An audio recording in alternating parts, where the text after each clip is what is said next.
Today we got two more roses for you guys. We got Marietta here and we got Sophie Luise there. And as you can see, Sophie Luise is a bit more wine red, fading to a more purple color at the outer edges, while Marietta is more a true red. So that will probably help in decision making if some of you are considering on the color alone. I would say Marietta is a little bit more healthy than Sophie Luise. Sophie Luise has a little more fragrance, but not a lot, not a whole lot. But let's get started here and have a whiff of Marietta.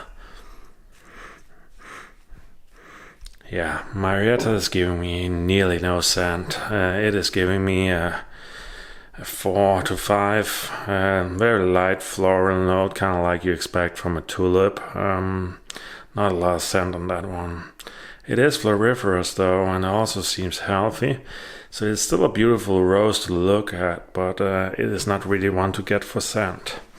And let's continue over here, and we have Sophie Luise. And what about you, Sophie Luise? Yeah, I've been holding punches or really biting my tongue on this one because I've been waiting for it to give me fragrance, and sadly Sophie Luise is just one disappointment after another. It kind of reminds me of Café Facette. Café Facette was also one of those disappointments where I kept waiting for the bush to grow bigger. I kept waiting, and then it gave me 10 flowers, and I kept making excuses for it, and I kept sending it and hoping there would be this strong fragrance on it. And Sophie Luise is kind of the same. I keep looking for a fragrance that's just not really there on this rose. It is like a 6.5. I have been generous on her so far, saying a 7, but she's honestly not fragrant enough to make most people happy. She has a little bit of a red wine note, and then she has, which of course comes from the Gallica, and then she has a little floral note, but she's not very strongly scented. She's really not. It's still a very pretty rose and a very healthy rose. Marietta is a bit more floriferous, but about equal in health. Yeah, I'm actually in doubt what I really think about Sophie Luise. One thing is for certain, Marietta and Sophie Luise are both not for fragrance in my opinion. They're really beautiful to look at, they're really healthy, but not really for fragrance. But I do have an issue I will touch on now, and that issue is kind of with the Tantau fragrance ratings, because I believe the Tantau fragrance ratings are so off so often that they barely make sense following anymore. Because let's take Deep Secret down here. Deep Secret, also called Mildred Shield, is extremely fragrant. I rate that 8.5. And go down here, you can see it has gotten 4 stars out of 5. And let's continue. Marietta, what has it gotten? It has gotten 3 stars. And then we can continue. What else do we have here? Sophie Luise, 4 stars. 4 stars for Sophie Luise also. But as you all remember, Deep Secret also got 4 stars.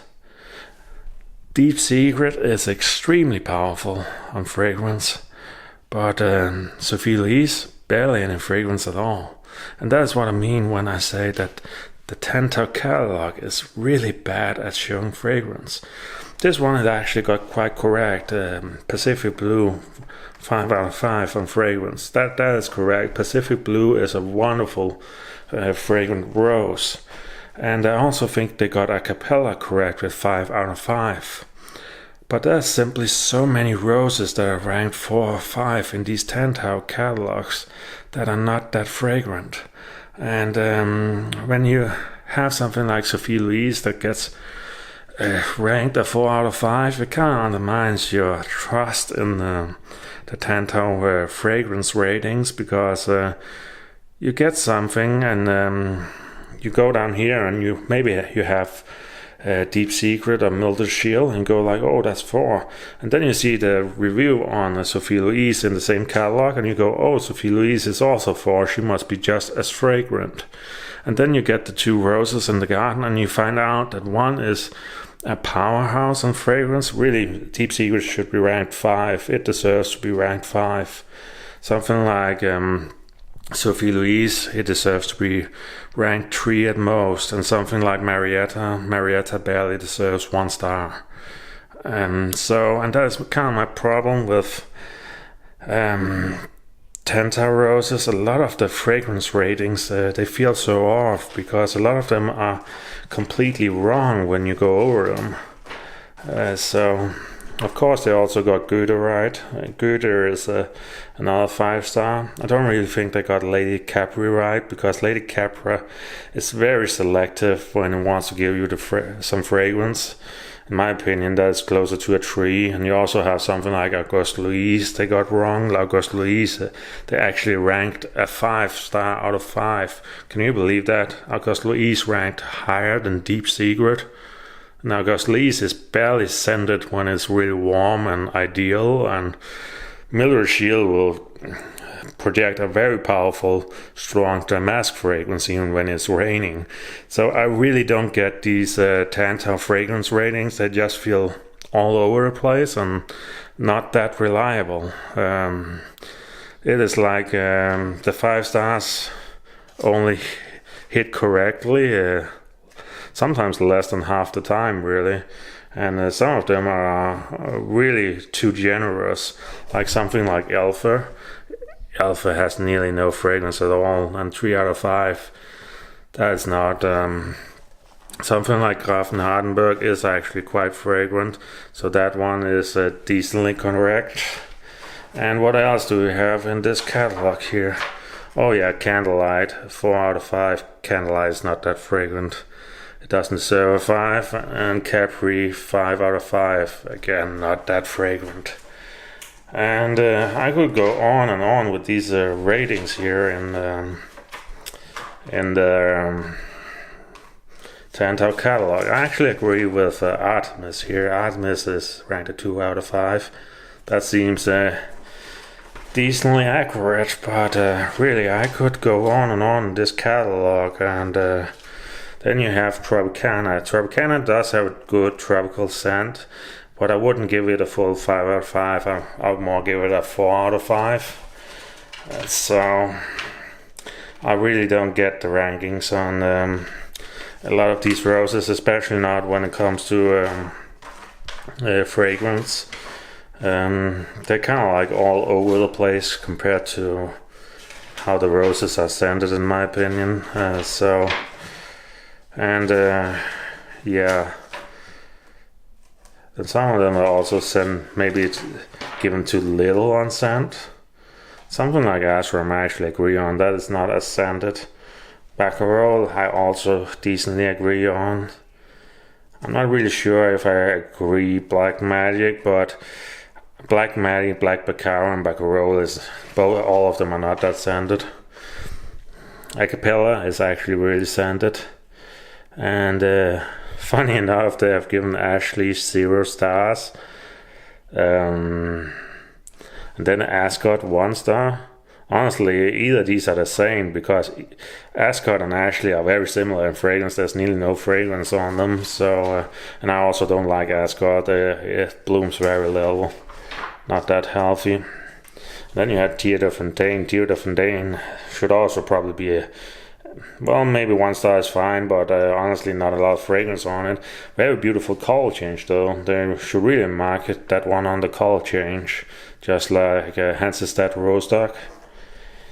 And yeah, then it's so funny because then something like Sirius comes along and that is given a 2 star. But again, it's not really that fragrant. It is very much in line with the others. So that's kind of like what I don't like about the Tantau catalog. Really, the fragrance ratings are a complete mess. And then you have Café Facette. Like I said, I couldn't even get a scent on Café Facette. It was so underwhelming on scent, and that one got a 5. Very potent citrus scent. And then you have Lampion, again 0. But Lampion is sometimes just as scented as the other ones. So what I'm really trying to highlight here is I don't get fragrance ratings in Tantau at all. They seem all over the place, and so many of them I would say are false positives, and a lot of them are, in my opinion, just plain wrong. Café Facette being the most obvious one. And then you have something like Hansestad Rostock, 2 stars. But remember, Fear of Fontaine only got, what was it, 0 or 1 star? But these 2 roses are just as fragrant, in my opinion. So yeah, it doesn't make sense for me. Duftwolke, I would actually agree on. That one is either 4 or 5 star. And yeah, I'm not going to continue here. You people know what I'm trying to say, and that is the fragrance ratings, and Tantau can sometimes be a bit of a mess, a bit all over the place in my opinion. But to be fair to Tantau though, Tantau is not the only rose breeder that has a very hard time classifying roses on scent.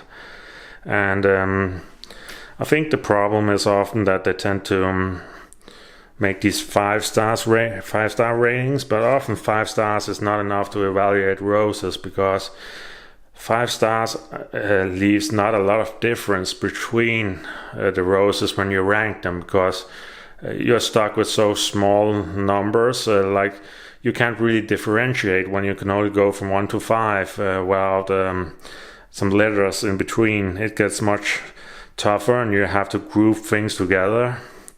And that's why I think the 5-point scale is a horrible scale for ranking roses on fragrance.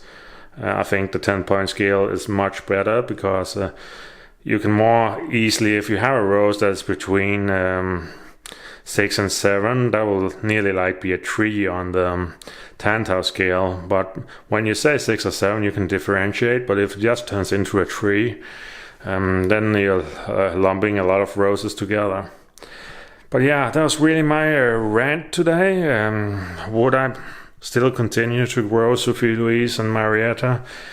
Well, I actually haven't made up my mind yet. They look beautiful, they're floriferous, they're healthy. I just don't like them on fragrance. Like, I get nearly no fragrance on them.